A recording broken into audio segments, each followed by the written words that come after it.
Please welcome the host, interviewer, and storyteller, Boy Abunda.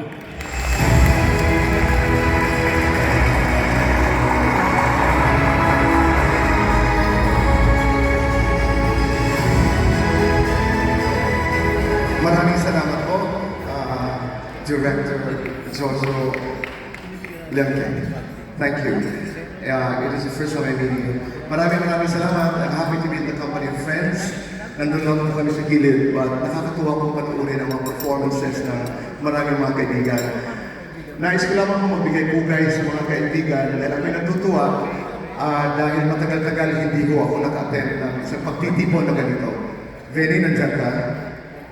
Sabi ni Mr. Fred is a tourist there. Hi, Mr. friend. Sam Gutok is here. Wow, Congressman Pichay, kanina po kita pinapanood. Matagal ka lang nakita. At marami mga ba. Of course, I'd like to acknowledge the chair of the FDCE, Mr. Jason Cruz III. Hi, people. Magandang gabi. Rez, I think, is also here. He is the president of Moil Fund, tama ko? That's right. He's a working president, I'm told. At bago ako umakyat dito sa entablado, sabi sa akin ni Ray Valera, huwag kang kakabahan ha, maganda ka, magbutihan mo. Opo. Very, very dear friend, Ray Valera. At marami pa pong iba na mga performers. I'm also here tonight because of a dear friend. Si Asteria Amoyo, isang kamag-anak, at isang kamag-anak, kaibigan, kasamahan sa trabaho. She is responsible for my being here tonight. Maraming salamat, Asteria. Richie, Don, Rico, Bonus, Richie, maraming salamat. At sa inyong lahat, good evening and welcome to the Legacy Icon Awards.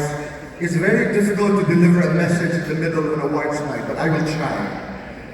Alam niyo po, pero bago ko umpisahan, nais ko lang sabihin sa inyo na kasalukuyan kami bumubuo ng isang movement.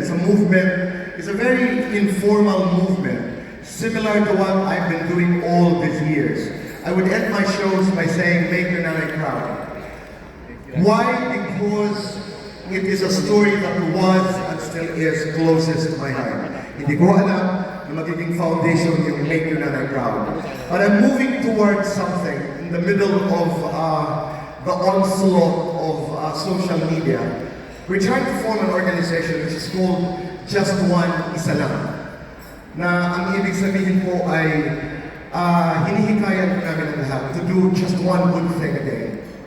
And by just deliberately, by consciously doing one good thing a day, we are hoping to make this world a better place. Hi Rez, I said hello to you. Hi Ricky.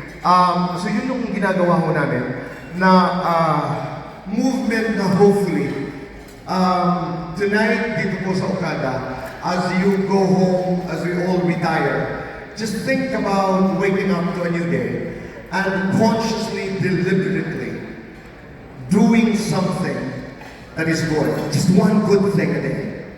I have done over 100 interviews already, and we will be showing these interviews. Isa lang po yung tanong. Sabihin niyo po sa akin ang isang bagay na mabuti na ginawa niyo ngayong araw that can, make a change and make a difference. Dahil may mga nagsasabi, bakit yung ginagawa ito? Kasi collectively, if we are conscious about doing one good thing a day, mas gaganda po ang mundo nito. Back to the Legacy Awards. Ang legacy po is something that you do good. It's a gift that you leave behind. Gumawa ka ng mabuti, magsabi ka ng mabuti, ika'y maaalala, and that becomes your legacy. I mean, Oprah would say legacy, to put an emphasis. Pero may magandang konsepto po si Oprah Winfrey about legacy. Sabi niya, ang legacy is something that you don't have to die first. Die and be remembered for. Legacy is actually a purposeful life happening right now. When you're aware that you're supposed to do good, when you can optimize yourself, you can be a better version of yourself. Some would say, the best version of myself right now you're actually building a legacy. You're creating a legacy. Because whatever you're doing now, and you move on to the next day and the next day, mamimili ka na lang kung anong legacy ang gusto mo. So, in my interviews, I would often end my interviews by saying, how do you want to be remembered? Or write your epitaph. Or sometimes I'd say, I am Tears of Cruz III, and complete the sentence. It is my effort. It is my way of encouraging people to ruminate, to meditate, to think about carefully the things that you've done and the things that you're leaving behind. Some people would say, I was a good actor, I was a good parent, I was a good public servant, I composed the best music in my life. As Benny would say, mahihirapan lang siya mamili ng kanta. Ako, without doubt, I would say, not everybody would agree if I say that I was the best manager, talent manager in the world, because I'm not. Or I tried to be the best interviewer, the best host in the world. That is not true. But I will say that the legacy I have was and still is, in her lifetime and in death, I am a proud gay son, still trying to make his nanay proud. And I made my nanay proud. You may be wondering why I love to talk about nanay. I love to talk about nanay because I love nanay. Because my core story is about nanay. Ilang leksyon lang ho na natutunan ko sa nanay ko. Number one, doon sa amin sa Borongan, Eastern Samar, kung taga-saan din sa Asteria, mahilig ko ako sumali sa mga amateur sing contests. Believe it or not, people, I used to sing. I was a die-hard fan of Kaya Big. Totoo po yan. I used to sing. I really used to sing. Pero hindi ako nananalo. I used to join declamation and oratorical contests. My father was a small-town politician. And I would remember very, very clearly, and I want to talk to artists who are here tonight. Parang sinasabi ng nanay ko, before a contest begins, you are my winner. E paano ka naman matatalo? Dahil bago ako sumampa sa entablado, panalo na ako sa nanay ko. Panalo na po ako doon sa pinakamahalagang tao sa ating buhay. So I always say, before a contest begins, you are my winner. First lesson from my mother. Nung ako'y dumating po dito sa Maynila, I was lost. Hindi ho namin malaman kung paano kami kikilos. We were talking differently. Iba ho yung aming accent. Mga waray, matigas ang aming dila. Hindi na namin alam kung paano sumakay sa mga jeep. We were coming from a remote place of the country. Borongan, Eastern Samar. Sabi ng nanay ko, kahit ano ang mangyari, whether you make it or you don't make it, never lose your way back home. Kahit ano po ang mangyari, don't lose your way back home. Third lesson from my mother. I was doing a show called Private Conversations. It was basically a public affairs show. It was a political show. I was doing a lot of interviews with politicians. And one particular evening, I was doing conversation with a politician at napunta ang aming pag-uusap sa aming mga ama, sa aming mga tatay. And the short of the long story is that in that particular conversation, I started to talk about my father who was born out of wedlock. Sa probinsya, ang tawag ko noon ay anak sa labas, anak sa pagkabastardo. Pejorative po yun. Hindi pinag-uusapan. It's taboo. You're not supposed to talk about children born out of wedlock. But I openly talked about it because I felt I had my own demons. I had my own skeletons that I needed to release. Unbeknownst to me, that particular evening, my mother was watching. Nanonood ang nanay ko. The following day, over breakfast, ang aking ina ay nilapitan ako at sinabi sa akin if she could possibly talk to me. Sabi ko, opo. It was a very quiet, intense conversation. Sabi ng nanay ko, nasaktan daw siya nung ikinikwento ko yung buhay ng aking ama. Nasasaktan siya habang sinasabi ko na anak sa labas ang aking ama. I was profoundly hurt. I was in pain. I apologized to my mom. Ang hindi ko malilimutan ay yung kanyang sinabi sa akin. I tried to explain, Nanay, it is also my story. The story of Nanay also belongs to me. I also have to deal with my own truth. Sabi sa akin ng nanay ko, hindi lahat ng totoo sinasabi. Lalo na pag ito'y nakakasakit. I will never forget that. Because in this day and age of technology and social media, and in this day and age when, again, we have become so vulnerable about where this world is going, in the context of politics, in the context of sociology, in the context of social development, bumabalik tayo doon sa ano ba ang katotohanan. I'm not here to do a political discourse, but I'm here to ask the question. Ano ba talaga? Saan ba talaga tayo papunta? But I think it's a question that needs to be processed individually. Kailangan tinatanong natin yan. Pero ako, hindi ko malilimutan ang itinuro sa akin ng nanay for peace sake, lalo na sa pamilya. Hindi lahat ng totoo sinasabi, lalo na kapag nakakasakit. My second message tonight, and I'll do this fast, is to the underdogs, to those who are least likely to make it, to those who are counted out even before the race begins. You have the power not to hear the noise. Ito, I'd like to tell this story about how I started to be a host. Kasi maraming mga kasamahan ko dito sa industriya are not familiar with this story.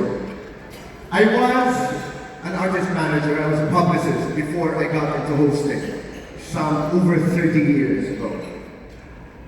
Noong ako'y inimbitahan ni Bobby Barrero ng GMA 7, when he asked me if I wanted to be on cam, and if I wanted to try television hosting, I was, I think, sitting on the board of consultants of the communications group of GMA 7. Siyempre sinabi ko po oo, but I have a very close friend who's still in the industry, still very active in the industry, na hinila po ako at sinabi sa akin if he could possibly talk to me. Sabi ko, okay, usap tayo. But then I was doing very well as a PR man. I was director for public relations of the Metropolitan Theater. I had my own management house. I was doing okay. Sabi ng kaibigan ko, upo tayo. May mga bagay na akong gusto sabihin sa'yo. If you're interested to go in front of the camera as a television host, may I discourage you? Sabi ko, bakit? Sabi niya, show business is a different animal. The celebrity business is a strange world, so much like politics. I hope I can talk about it. I mean, I had so much time with Samira in the past and we would discuss politics. Sabi ko, bakit ayaw mo ako pumasok bilang talk show host? Tatlong bagay ang kanyang binigay sa akin. It's one of the most respected names in the industry today. Sabi na number one, boy paray ka. May accent ka. Kasi yung N nagiging E, yung O nagiging U. Kumusta ka? Please welcome Venny Satorno.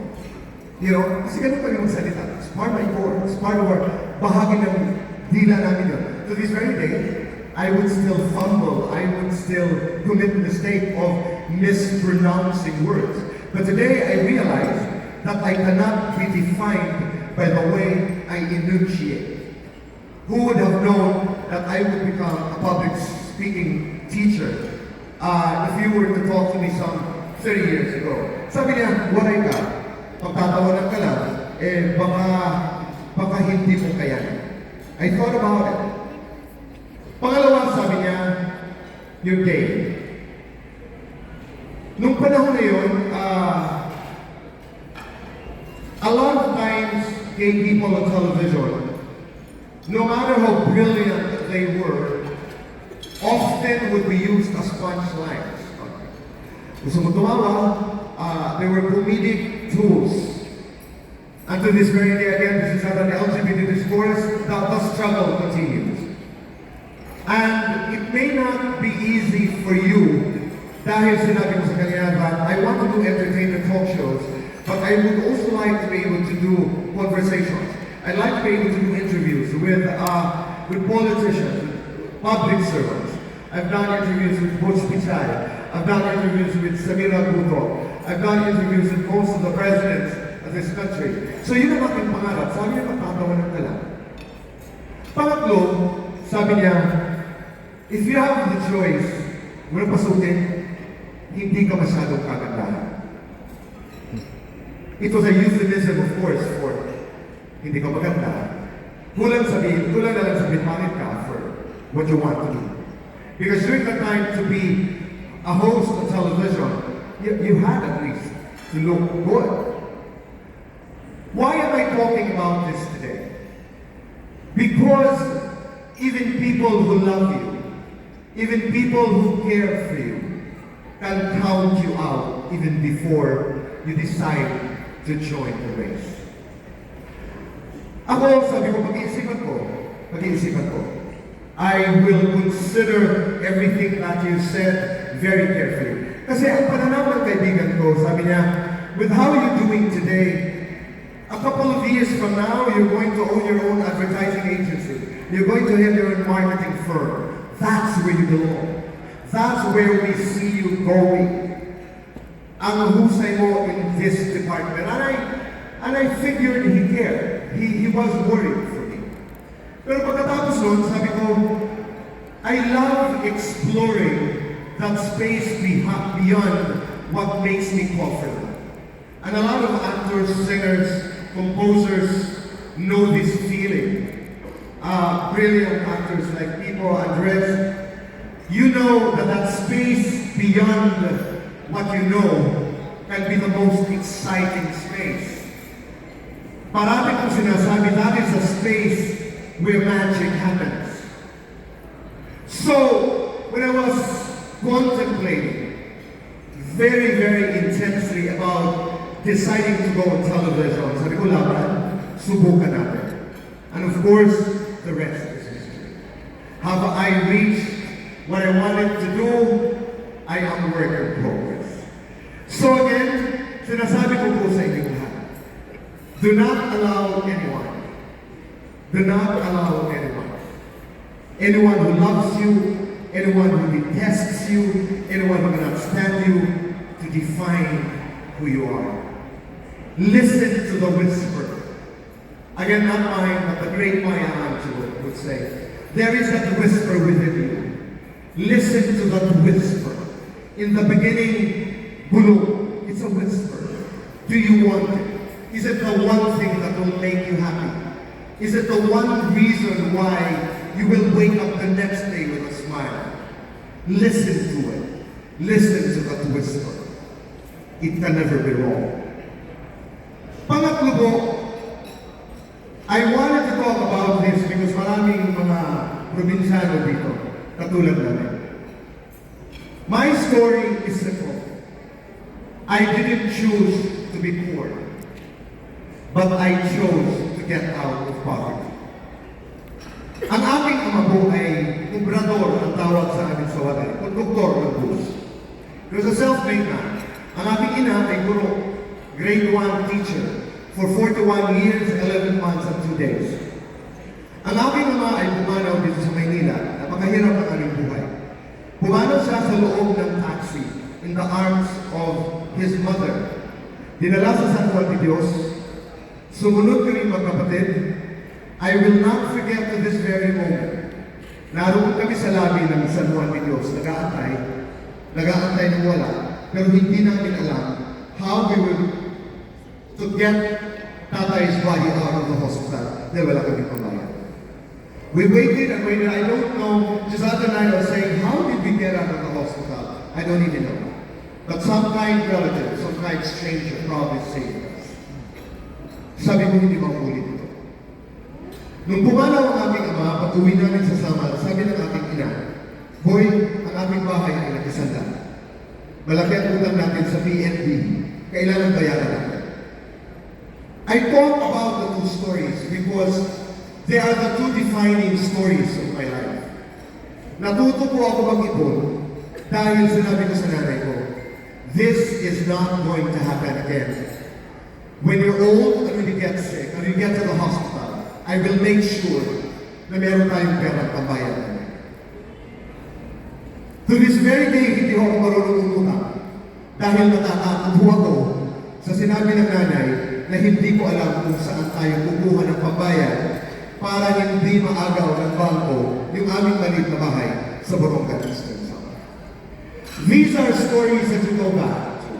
These are stories that are in your memory.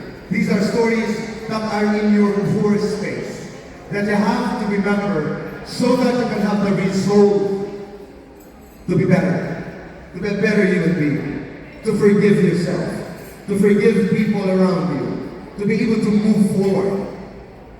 In the book of Anderson Cooper of CNN, sinabi niya, this is one of the best traits ng mga pating. Ang mga pating sharks survive because the only way they know how to survive is to swim forward. Number 4, say thank you. Negativity, as I said earlier, cannot survive gratitude.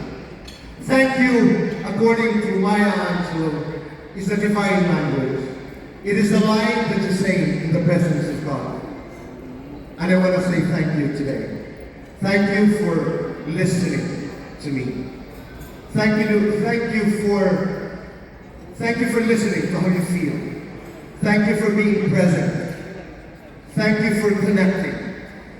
Thank you for recognizing people's good works by awarding them Legacy Icon Awards.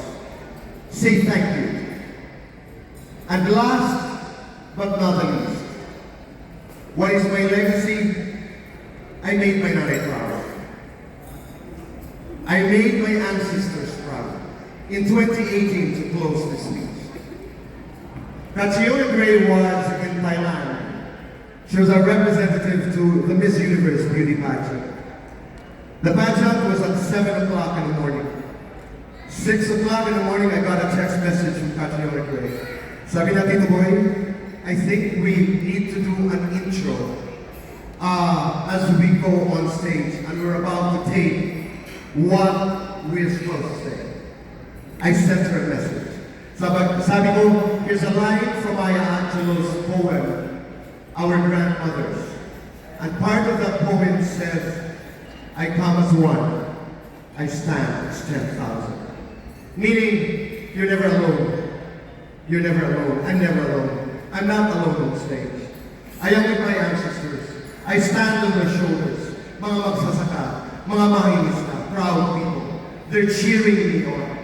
They're giving me strength and pride, bravado, to be able to say what I'm saying today. I'm never alone. I'm never alone. I have nanay, I have my tatay, I have my family both living and the departed. Because tonight, sa Legacy Icon Awards, I come as one. I stand as 10,000. Thank you.